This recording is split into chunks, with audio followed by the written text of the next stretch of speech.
Sisters Kelsey and Savannah Webster, along with their friend Essa Ricker, spent a lot of time outdoors, taking pictures of one another and posting them on social media.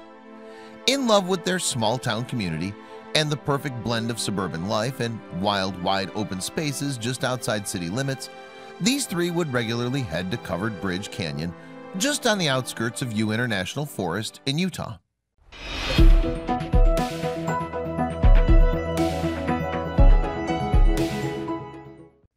In October 2011, just as the fall season was really starting to come in, these three girls decided to head out into the Covered Bridge Canyon region for a quick photo shoot. They had absolutely no idea that the final picture they took that afternoon would be the final picture they ever took, or that the photo also captured their killer. Kelsey and Savannah had grown up in Sonora, California.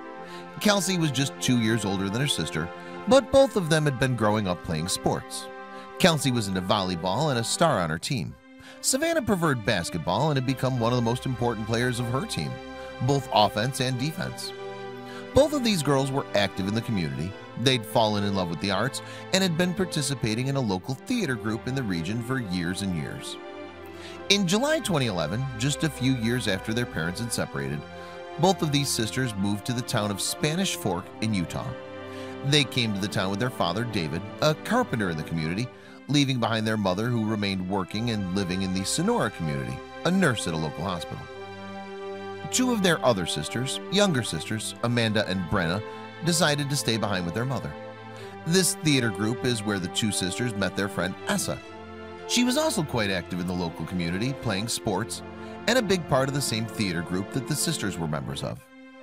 All three of them went to the same high school, lived in the same neighborhood, and all three quickly became very good friends. In October, they set out into the woods to take pictures of one another to share with their friends and to highlight in an upcoming school art exhibit. Their cameras showed dozens of different pictures that had been taken throughout the afternoon, particularly of passing trains that had been moving up and down the tracks throughout the canyon that day. One of the pictures that were posted to Facebook shows Savannah with her hair blowing in the wind, talking about how standing right next to the train felt awesome. Hundreds of links pointing to the picture, with more than comments of friends and family talking about not only how good the pictures were, but how they should be safe and careful being so close to those train tracks with active trains on them. Unfortunately, one of the pictures that were automatically uploaded to social media captured a picture of all three girls smiling and laughing.